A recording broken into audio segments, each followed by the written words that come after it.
साथियों नमस्कार। शुभकामनाएं छाई हैं मकर संक्रांति की।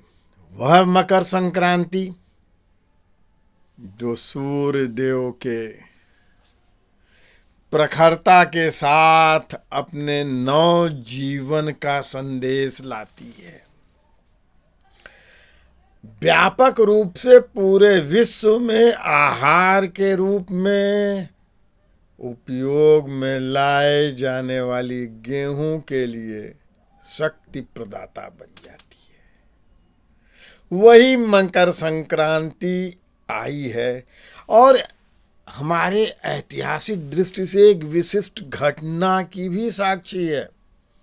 देखिए, सामान्यतः मकर संक्रांति को हम लोग इस रूप में मनाते हैं कि ये ऊर्ध्वगमन यानी उत्थान, आकाश छू लेने का एक महाअभियान आरंभ होता है। उसके प्रतीकात्मक रूप में पतंगों को उड़ाया जाता है। मनुष्य देशज तरीके से प्राचीन काल से जब ऊंचाई को, नभ को छू लेने की भावना को अभिव्यक्त करना चाहता है तो वह पतंग को अपने श्रम के माध्यम से बंधी हुई डोर के जरिए नभ की ऊंचाइयों में पहुंचाना चाहता है और पहुंचाता है। यह ऊर्ध्वगमन की एक अनूठी प्रेरणा भी दे जाता है। लेकिन मकर संक्रांति हमारे ब्रिटिश काल में, जिसे दास्ता का काल कहा जाता है, अंग्रेजों के द्वारा हमारा दमन जब किया जा रहा था, हमारी सनातनी परंपरा, हमारे वैभव, हमारे सामर्थ्य, हमारी कुशलता का दमन किया गया था। उस दौर में, उस काल में एक महा ज्योतिर्वान स्वामी विवेकानंद जी का उद्भव हुआ। जानते हैं, 12 जनवरी की वह तिथि 1863 की कही जाती है, किंतु वस्तुतः वह विक्रमी संवत के दृष्टि से मकर संक्रांति का दिन था। मकर संक्रांति का वह हमारा शाश्वत पर्व था जो हमारे उत्थान का, सूर्य के नए प्रकाश का, नए उद्भव का द्योतक होता है। उस दिन ही स्वामी विवेकानंद जी का जन्म हुआ था। इसीलिए एक परंपरा, एक धारा यह भी कहती है कि ठीक है, 12 फरवरी को आप उनका जन्म जयंती मनाते हैं, मनावें, किंतु यह मकर संक्रांति तक मनाया जाना चाहिए ताकि हमारी सनातनी हिंदू मान्यता के अनुसार मकर संक्रांति को उनका जन्म हुआ है तो वह भी जन्मोत्सव में शामिल किया जाए। इसीलिए उनकी जयंती की शुभकामनाएं मकर संक्रांति तक अवश्य चलनी चाहिए और उनकी स्मृतियों में कार्यक्रम चलना चाहिए, आयोजन चलना चाहिए, जन जागरण होना चाहिए। क्योंकि उस काल में जब भयावह दमन काल था, तब वेदांत, सनातन धर्म, हिंदू चेतना, हिंदू आदर्श, हिंदू मूल्यों की अगर वैश्विक गर्जना किसी ने किया था तो वो स्वामी विवेकानंद जी ने किया था। और पूरे विश्व में जो विद्वान हैं, गंभीर हैं, भावनाओं को समझने वाले हैं, धार्मिक चेतनाओं से जगे हुए लोग हैं, उनमें एक नई ज्योति प्रस्फुटित हुई थी कि यह तो सनातन धर्म, हिंदू धर्म सारे धार्मिक विचारों से, सारे अवधारणाओं से विशिष्ट है और तार्किक रूप से, ज्ञान की दृष्टि से अग्रगामी है।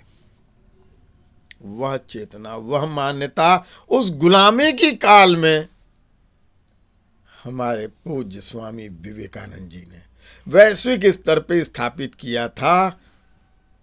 और एक चीज और, युवा शक्ति का वह स्वीकार्यता, युवा शक्ति के लिए वह जागरण का काम, उनके लिए इतने सकारात्मक सोच और विचार को देने में वे सफल रहे हैं, जो आज भी हमें एक नवजीवन प्रदान करता है, आज भी युवाओं के लिए नई चेतना का संस्कार देता है।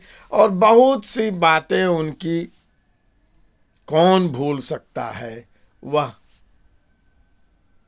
उठो जागो और तब तक रुको मत, जब तक लक्ष्य प्राप्त न हो जाए। यह अनूठी चेतना इतना ही नहीं है, गर्व से कहो हम हिंदू हैं, यह भी उन्हीं की दी हुई चेतना का एक गौरव गर्जना जो आज भी गूंजती है। यद्यपि गूगल में उनके इस कथन को छिपा दिया गया है, बहुत से कोट्स उनके दर्शाए जाते हैं, किंतु गर्व से कहो हम हिंदू हैं, यह कोटेशन उनका गूगल पे जल्दी दिखाई नहीं देता है, उनके विशिष्ट कोटेशंस के। लेकिन एक कहानी भी बड़ी सार्थक उन्होंने कही थी, अति प्रेरक थी। ओस की बूंदें यदि हथेली पर गिरे तो अमृत सरीखी है, हम उन्हें पी सकते हैं, चूम सकते हैं, चाट सकते हैं। लेकिन वही ओस की बूंद यदि नाली में गिर जाए, सीवर में गिर जाए, तो वो घृणास्पद हो जाती है, निरर्थक हो जाती है। और वही नाली में गिरी हुई ओस की बूंद उसके बाद हमारे शरीर में, हमारे पैर में, हमारे अंग में लग जाए, तब हमें नहाना पड़ता है। ओस की बूंद एक ही है, वो कहाँ है, हमारी हथेली पर है कि सीवर में गिरी है, कहाँ गई है, उसके आधार पे उसका अमृत होना, उसका त्याज्य होना, उसका तिरस्कृत होना तय होता है। और यह बात बहुत बड़ा संदेश ये देती है कि हमें अपनी पात्रता विकसित करनी होगी। अमृत तो बरस रहा है, शक्ति बरस रही है। मां भारती की चेतना सदैव हमें अपनी दृष्टि से ओझल नहीं होने देती है, कृपा बन के बरस रही है। लेकिन हमारी पात्रता कितनी विकसित है, हम कितने सामर्थ्यवान हैं, हम उसे ग्रहण कर पाते हैं, हम मां भारती की सेवा के लिए कितने तत्पर और तैयार हो पाते हैं।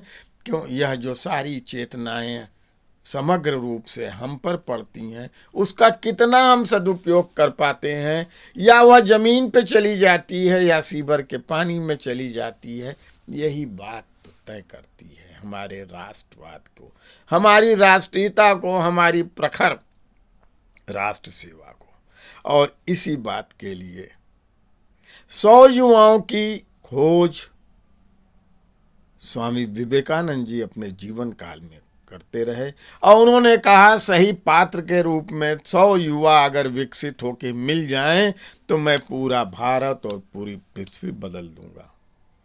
जिसको एक बहुत बड़ा सकारात्मक संदेश हमारे पूज्य सर संचालक हेडगेवार जी ने भी ग्रहण किया, माना, और उसी के क्रम में शाखाओं को आरंभ किया, किशोरों को जागृत किया, एकत्रित किया और वह सुपात्र विकसित करने का प्रयास किया जो स्वयं सेवक के रूप में चला। वही महामानव जो अरविंदो घोष ने कहा था, उसी का निर्माण करना है।